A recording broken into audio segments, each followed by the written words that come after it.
25 buts ont été marqués dans cette 10e journée où c'est le club Wayélé qui a été le plus prolifique. Bienvenue dans l'Auto Super League Rewind. Il ne fallait pas être en retard pour l'affiche entre OHL et Genk puisque le match a commencé avec un pénalty sifflé après 2 minutes à peine, converti par Marie de Troyer, c'est déjà 1-0. La rencontre est ensuite faite de haut et de bas, il faut attendre la demi-heure pour l'occasion suivante et la tête d'Amber Tiziak. Quelques minutes plus tard, on retrouve à nouveau de Troyer avec un tir lointain mais qui va seulement effleurer le filet latéral. Les meilleures occasions sont clairement louvanistes. La course de Gilles Janssens est excellente. Elle vient chercher le coin, mais sans parvenir à tromper la gardienne genkoise Van Seist. Après la mi-temps, Genk est plus combatif et cherche à égaliser. Mais c'est l'inverse qui se produit avec de Troyer parfaitement servi par Hurlings. Elle double la mise juste avant l'heure de jeu.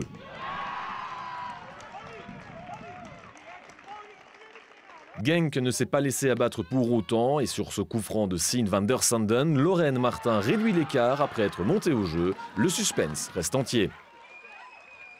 Mais Genk ne parviendra pas à égaliser malgré son pressing haut. Le score n'évoluera plus. OHL s'impose 2-1.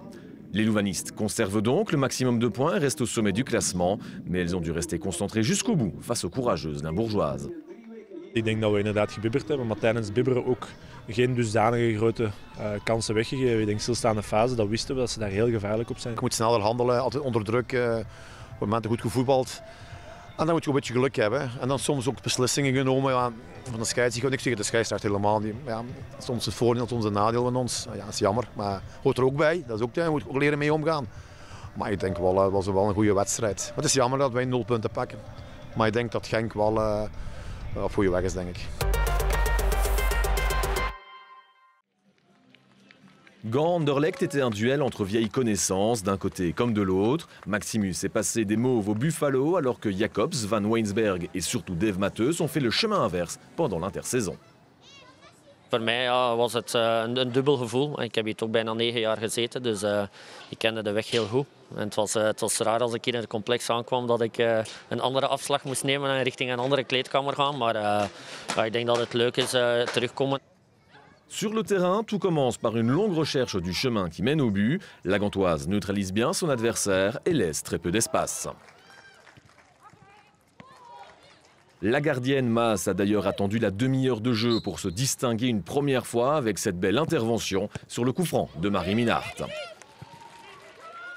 Gand se contente de défendre tout en essayant d'être dangereuse sur phase arrêtée. Eline a d'ailleurs l'occasion de placer les Buffalo aux commandes sans succès. C'est donc 0-0 au moment où les équipes rentrent au vestiaire.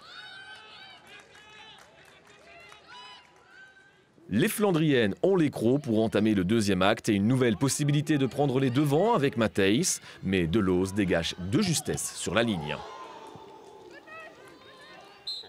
Mais les choses se compliquent au fur et à mesure que la deuxième mi-temps avance. Anderlecht évolue désormais à 3 derrière et trouve plus facilement la femme libre au milieu de terrain. Et c'est justement Laure Jacobs qui va donner l'avantage aux Mauves face à son ancienne équipe. Un but tout simplement superbe. Les Buffalo n'ont pas le temps de se remettre de ce premier but qu'Anderlecht marque à nouveau. Sur un très bon centre de Wijnands, Lotte de Keyser parvient à dévier le ballon. Les Bruxelloises ont longtemps attendu mais ont marqué 2 buts en 2 minutes. L'ajustement tactique de Dave Matheus a porté ses fruits. Met een manneke meer op middenveld en eentje meer vooraan, dan gaat het altijd beter. En als je dan voetbalt en de ruimtes benut, dan komen er goals. Anderlecht est lancé, la Gantoise ne peut plus suivre. Maas intervient une première fois sur la tête de Jacobs, mais arrive trop tard face à Tison qui en profite pour tuer le match à un quart d'heure du terme. C'est 0-3 pour Anderlecht. Les Gantoises n'apportent plus le moindre danger, si ce n'est sur cette occasion, à moins de 10 minutes du terme. Maximus sert Vandal, dont le tir est difficilement arrêté par Justine Odeurs, mais qu'importe, elle parvient à garder sa cage inviolée. C'est tout l'inverse pour Ritmas qui va même devoir se retourner une 4e fois dans les dernières minutes de jeu. Une action bien amenée par Vatafou et c'est à nouveau Lotte de Keyser qui fait la différence. Un autre choix gagnant de Dave Matheus en cours de match. Après 2 matchs serrés et l'élimination en coupe face au Standard, Anderlecht semble repartir du bon pied. Ik denk dat we de laatste weken iets minder ons niveau haalden. Hè. Maar dat is ook niet onlogisch natuurlijk. Iedere ploeg heeft wel in het seizoen is een mindere periode. Voor ons was het positief dat we in de competitie toch nog die wedstrijden wonnen.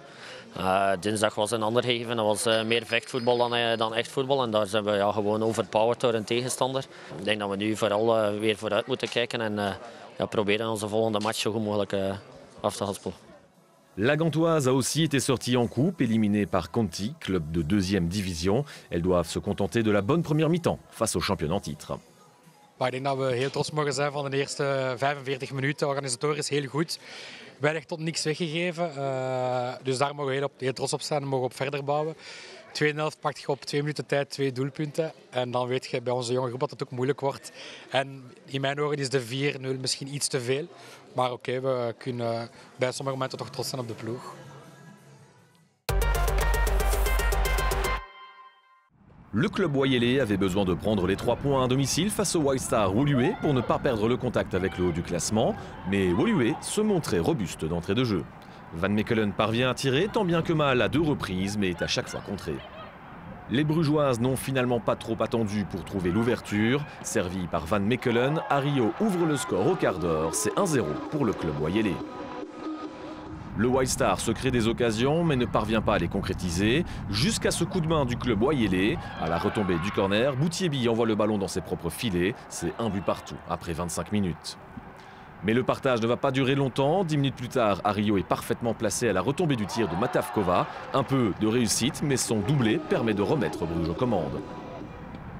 Et ce n'est pas terminé. Peu de temps avant la pause, elle convertit de centre de Boutiebi en but. C'est un triplé pour Ario et le club Wayelais fait le break. Par rassasiés, les Brugeoises continuent de se créer beaucoup d'occasions en deuxième période. Mais c'est à la 65e minute que le 4e but finit par tomber des pieds de Davinia Van Mechelen, son 13e de la saison, et pourtant elle ne sera pas avec les Red Flames. À peine 2 minutes plus tard, Boutiebi est lancé et trouve Guns monter au jeu pour porter le score à 5-1. La domination est totale. Les Brugeoises se baladent et sur le corner suivant, Matavkova n'est pas sur le ballon, mais qu'importe, Ouzraoui lui remet et cette fois ça termine au fond pour le 6-1. Et le White Star n'est pas au bout de ses peines, Van Mechelen en rajoute une couche avec son 2e but de la soirée pour faire 7-1.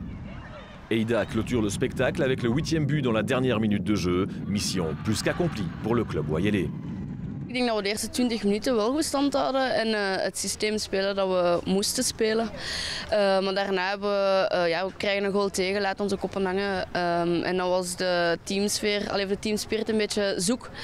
En als we dat niet hebben, dan is een Woluwe niet sterk genoeg. Wij moeten het hebben van een teamspirit en als dat ontbreekt, dan is het moeilijk. I feel like it was a little slow start from us, but after that we got into the game and the same second half beginning was a little slow, but then we just kept on scoring, so it was good. I think we have all the chances to challenge the top teams, so we just have to do well when we face the top teams again and win the easy games.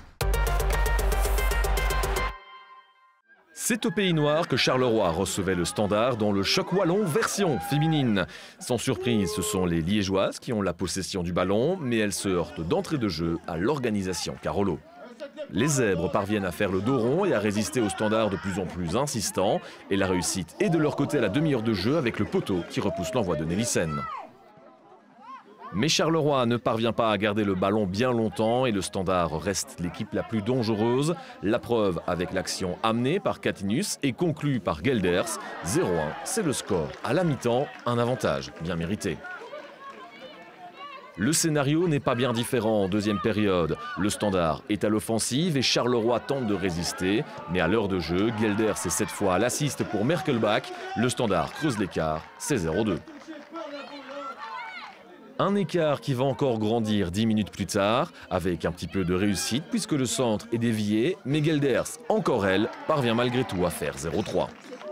Et le match de Noémie Gelders n'est pas terminé puisqu'elle va aussi inscrire le 0-4 à 10 minutes du terme. Le Standard a totalement dominé ce choc wallon et confirme sa bonne forme après avoir surpris Anderlecht en coupe quelques jours plus tôt.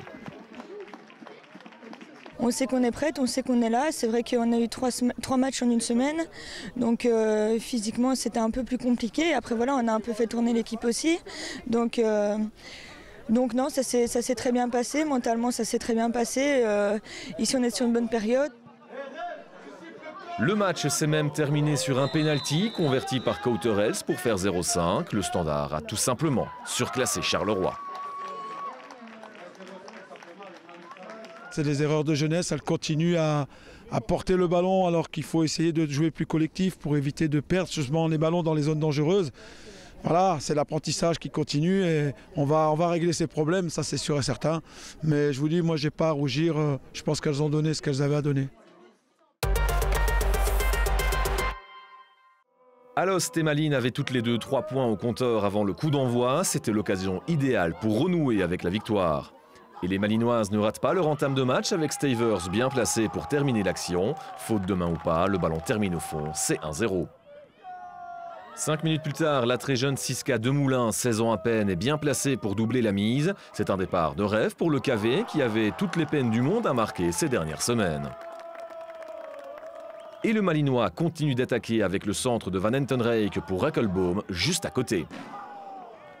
Malines a un contrôle total sur cette première mi-temps et passe tout près du 3-0 juste avant la pause, mais Rakelboom trouve la barre.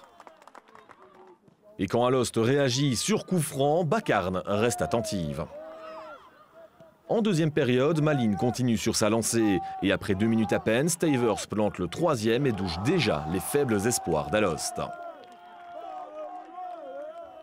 Les possessions malinoises restent intéressantes, mais les occasions sont moins nombreuses. La preuve avec ce tir peu dangereux de Drummond. Alost reste impuissant et doit se contenter de phases arrêtées pour essayer d'amener le danger. Mais les Malinoises gèrent assez bien ces situations. Demoulin est à nouveau envoyé en profondeur, mais son tir passe juste au-dessus. Dans les dernières minutes, Malines va ponctuer le spectacle après sa barre transversale. Rakelboom a cette fois plus de réussite et trouve le chemin défilé. 4-0, c'est un score logique pour Malines.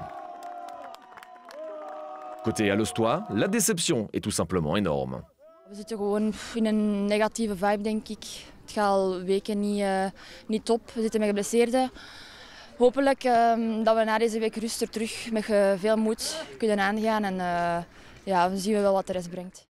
L'ambiance est totalement différente dans les rangs malinois. Het was gewoon genieten van op de bank. Een terechte mooie overwinning. Ja, het kan gewoon niet blijer zijn. Het ziet er misschien zo niet uit, want het moet bij mij ook nog binnenkomen. Maar ja, hele mooie overwinning. Pas la moindre surprise dans les résultats de cette 10e journée où seul le match entre OHL et Genk a été serré. Au classement, le club oyelé passe en 3e position alors que le Standard revient petit à petit derrière. En bas de classement, Malines se rapproche à 1 point de Woluwe. Il faudra patienter 2 semaines pour vivre la 11e journée avec l'énorme affiche entre les 2 leaders Anderlecht et OHL. Qui va perdre des points pour la première fois de la saison? La réponse, samedi 19 novembre à 13h30 sur Eleven Pro League. Pour le reste, rendez-vous dans 2 semaines.